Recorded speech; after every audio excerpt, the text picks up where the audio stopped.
Hey everyone, this is DC Rutledge here with the founder of the Progressive Independent Party and also the founder of Occupy Inauguration and many other progressive efforts to bring together a coalition of many different progressive groups, Miss Araquel Bloss.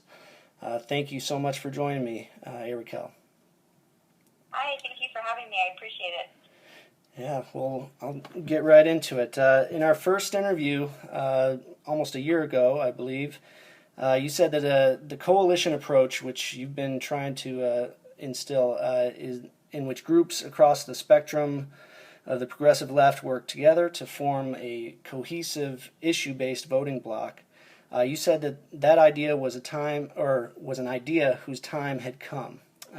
Do you get the sense that there's a consensus forming among more established entities such as the Green Party or any other more established entities that this is indeed the case? Yes, I think as time has passed in this last year, you can hear many more people talking about coalition voting, coming together. We've heard a lot more conversation about a brand new party. Now we have the draft Bernie for a People's Party movement, and we've definitely had, it's an idea that's come, but it's definitely had to be nurtured.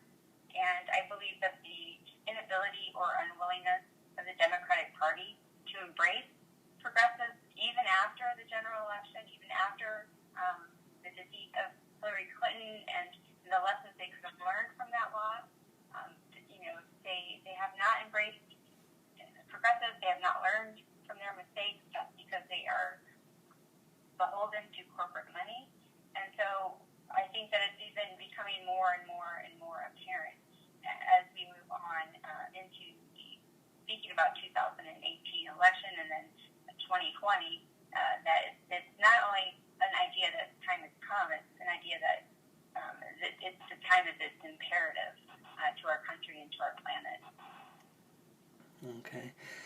And for those who don't already know about the Progressive Independent Party, or PIP, as I like to call it, please describe the organization's mission and how you plan to accomplish that mission. Well, our mission is to create the first and largest progressive coalition-based left party in the history of the United States, which is quite a big mission. But we've seen that it has been done internationally. If you look at the Broad Front Party of Uruguay, for instance, who is now the ruling party, it's an amazing example of how when you put these fractions of the left together based on issues and based on values and based on regaining our electoral power for the people, we can do amazing things. And to me, that's revolutionary. That is our mission, and we're working really hard to build those relationships and trust to get people at the table. Okay, and how's that going so far? How's it going being able to bring all those people to the table? It's been an amazing journey, I have to tell you. I'm a single working mom living in Indiana, and the success that we've had is amazing.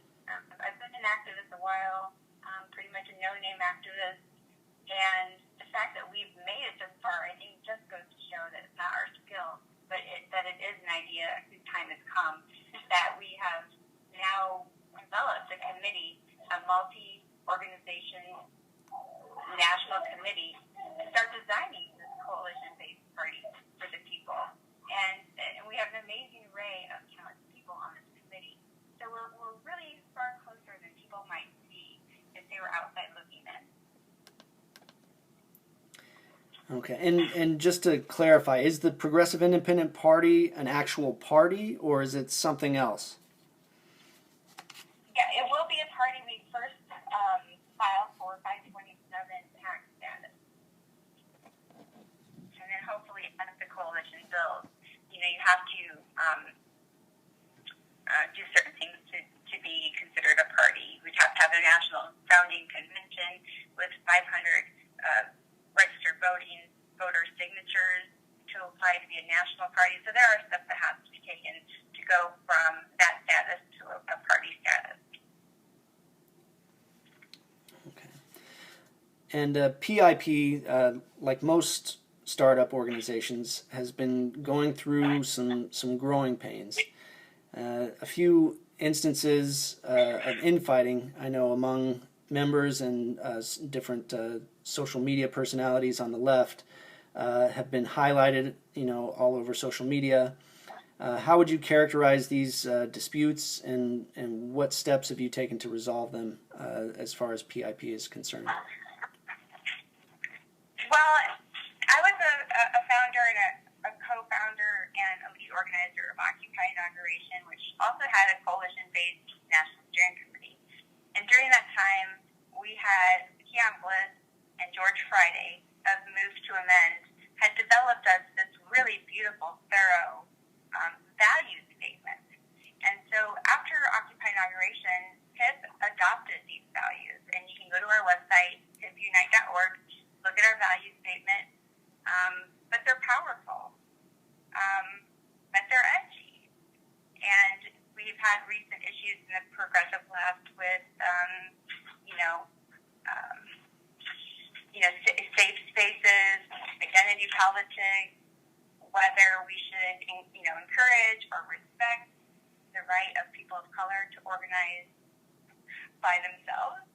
And it is the stance of the Progressive Independent Party to always support our allies and our members how they want to be supported. And we will continue to stand by our families of color, our citizens of color, as they fight their battle for liberation in this country, which they've never yet explored or had or benefited from.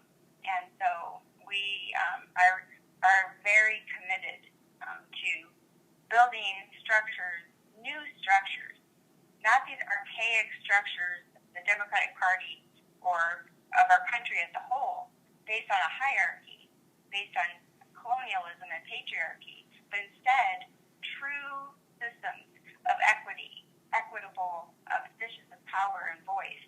And so in order to do that, we have to display those behaviors. We have to be out front and lift folks up so they can first have their own liberation. Because I've discovered over time, as a white woman, it's taken me longer to learn these things, but we aren't going to be unified on the left until everyone has justice and equity. And so we first must stand behind and stand with those folks fighting for liberation. And when they find their liberation, we can all celebrate and be in unity moving forward. Okay, and I noticed you said multiple times you said equity, and I know that the word equality gets thrown around a lot, especially by the Democratic Party and others claiming to be for equality. But you say equity. Do you want to say why you think that's different? Yeah, I believe there's a difference of providing equal opportunity. For people that have yet to have equality in this country by action, not by law. And so there has to be concessions in order to create an equitable, equal system of voices. We have to make concessions to lift folks up from their marginalized places, from their places of less opportunity. So these are new systems. These are systems that are needed. These are the systems that people fight against. In the DNC, we have found a major split in the Green Party about 3 weeks ago because of this exact issue. So we want to be out front in this. We cannot represent all the people if we don't have voices of all the people equally represented on our boards and in our leadership. And so what kind of responses have you received from membership of the Progressive Independent Party and the coalition in reaction to some of the steps that you've taken, kind of sticking up for the equity of minority groups and of those who have been historically oppressed? Well, we did have some split of membership. People that believe that racism is merely a construct of classism, and we can talk about those academics, but it doesn't solve the problem of the real social phenomena of racism, the real life consequence that our brothers and sisters of color are fighting every day just to live, just to survive. So though we lost folks, maybe in different generations, who don't understand white privilege, they don't understand, they're yet to understand. It took me a long time to understand. It's a painful inner process to decolonize ourselves, to depatronize ourselves. And it's hard to show others than by example. So though we lost some, I hope ultimately we gained so much support from the LGBTQ community, from our communities of color, that say this is the first time an organization has stood up for us, and we're really, really proud of that, and we hope to represent all people in this way moving forward. Good. And since starting the Progressive Independent Party, since starting the Progressive Independent Party nearly a year and a half ago, I'm sure you've had many successes as well as many setbacks in your mission to unite a coalition of sometimes disparate progressive groups. What are some of the highlights and also some of the lowlights, if you will, of the past 16 months that you feel have stood out in shaping the Progressive Independent Party? Well, I'd say probably what I feel most warmly towards is the fact that we have been embraced by so many people and so many groups, and that this has been a learning process in how to conduct ourselves in a collaborative process, in a meaningful conversation, but without dominating, without dismissing, without oppressing voices. It's a very delicate process to build coalitions that are more than just something on paper, that are more based on mutual experience and trust together. And so that we've run actions, we've done several campaigns, the hashtag MSN Detox campaign, when we asked everyone to shut off mainstream media for 60 days. We provided independent media lists that we only post from, and we did a pop-up activism coalition for anti-war when Trump unilaterally had a missile strike against Syrian government, and we had a large coalition of groups that came together for this pop-up activism, and we had protests around the country within 2 days. So the most important thing and the highlight of this year is learning how to build relationships. This coalition isn't anything more than trusting relationships with your allies, that when you call upon them or they call upon you, you're there and you stand with them and you fight with them. And but of course, being a unifier, the hard part is that the more we've risen with, just a minor amount of public attention, the easier it is to be targeted personally and otherwise. So personally, I've had a lot of lessons in hardship at how much sacrifice it takes to be calling for a united front and being out front of something you may not want to be out in front. But it's been a very meaningful and overwhelming experience. Okay.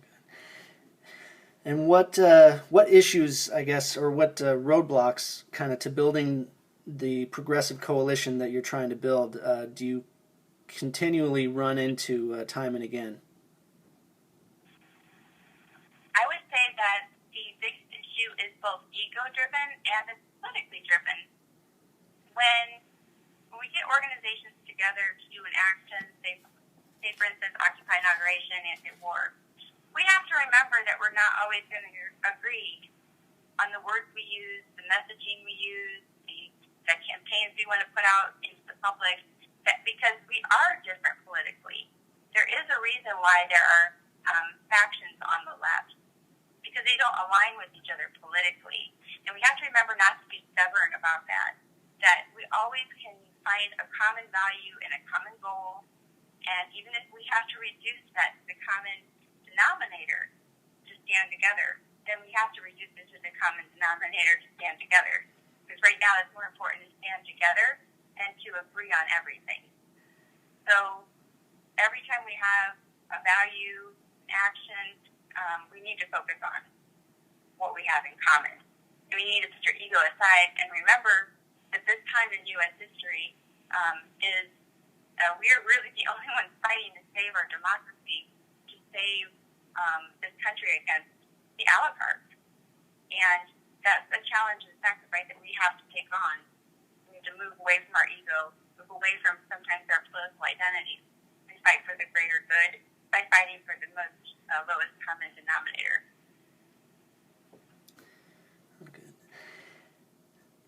And speaking of the factions on the left and the different entities and allies that you're hoping to build this coalition with, this past week, the Progressive Independent Party, in partnership with Draft Bernie for a People's Party and Socialist Alternative, sent out a press release regarding the upcoming People's Convergence Conference in D.C., which is set to be held on September 8th through the 10th. What are some of the things that the coalition members hope to accomplish at the conference? Well, I'm really excited about this conference. The second for TIP. TIP held our first one the day after Occupy inauguration on Sunday, January the 22nd in D.C. And at this point, we were so small, we had it in this little bar.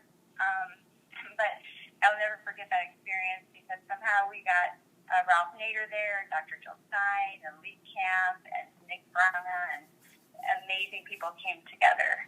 So we are grateful. So this is the second one that TIP is involved in bringing the left together. So we were working with Draft Bernie because they had Dr. Cornel West commit to a town hall to have the debate with Bernie. We don't know if Bernie will be there yet, but this conference is going to be about, again, continuing to build consensus for the coalition party or a new party, whether it be the People's Party or PIP. We're inviting everyone to come and be a part of building that consensus of how we move forward.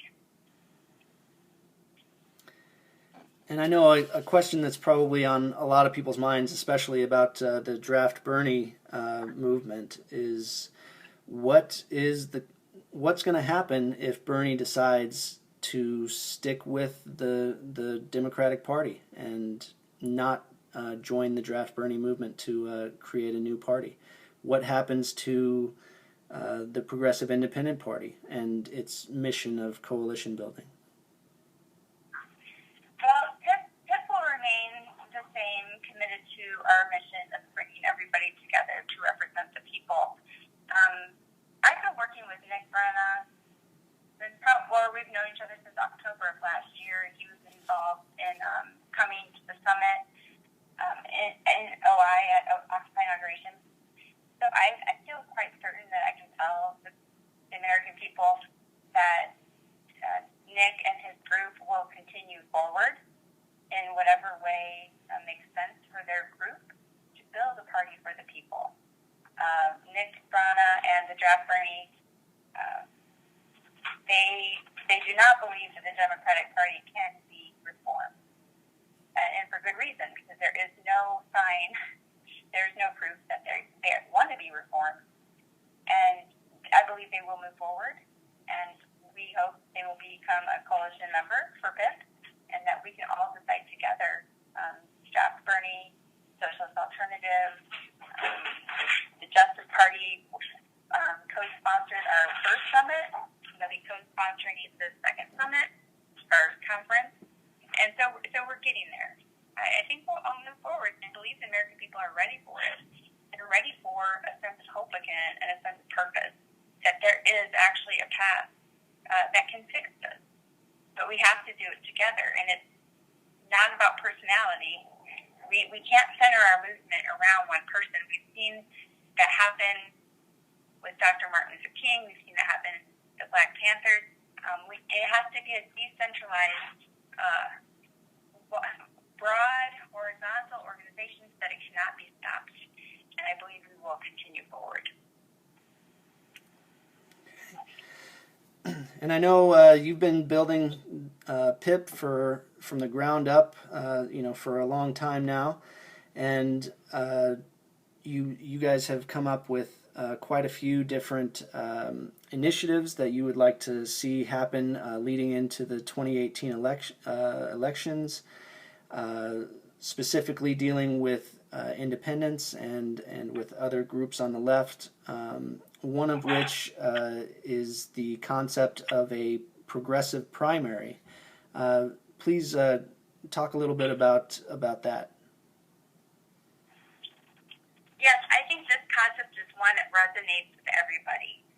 Most of the Bernie crowd, all of us had this big, huge broken heart, big crocodile tears. That the primary, the DNC primary, was stolen from us. It was stolen from Bernie. Our money was misdirected and misused. We didn't have an impartial primary. We feel disempowered by this. We do not believe our vote counts anymore in the primary or the general election. So this concept of having a primary within the progressive movement seems really powerful. People really respond well to that. If you can consider this coalition an umbrella party where we have the caucuses underneath, a Green Party caucus, an SA caucus, a People's Party caucus, whatever have you. If we ran a primary, then we wouldn't have progressives running against progressives. We'd get the strongest candidate based on that local area, who they think is best. It's the Green candidate, the SA candidate, the TIP candidate, and it really empowers local communities.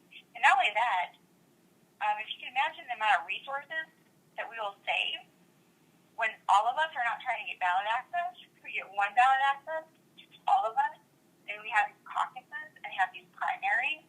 This means that the Green Caucus would have access, see ballot access everywhere. So would SA, so would independents.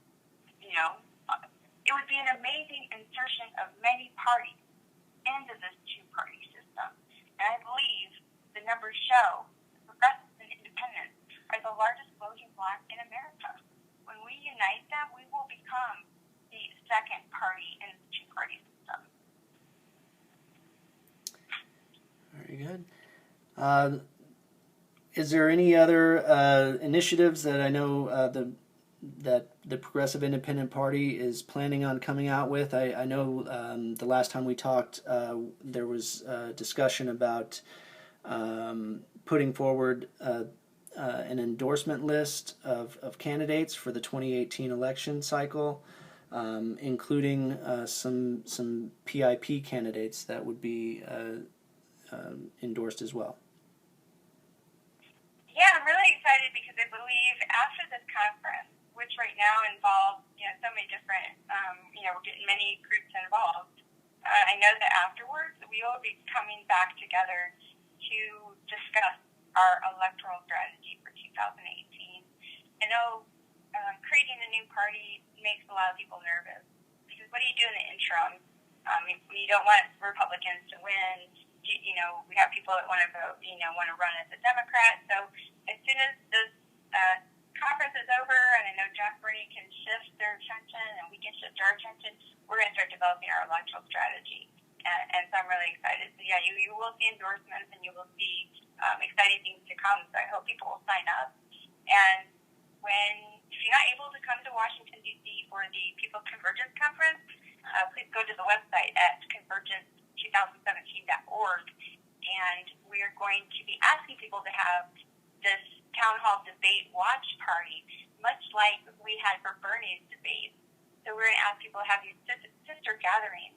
And so that at the end of this conference, we're going to have people vote on which way to go, to reform the Democratic Party or to move forward with a new party for the people. So we want everyone to participate and have their voices heard. Well, great. Well, Hey Raquel, thank you again so much for joining me today, and thank you so much for everything you're doing. Thank you so much. I appreciate it.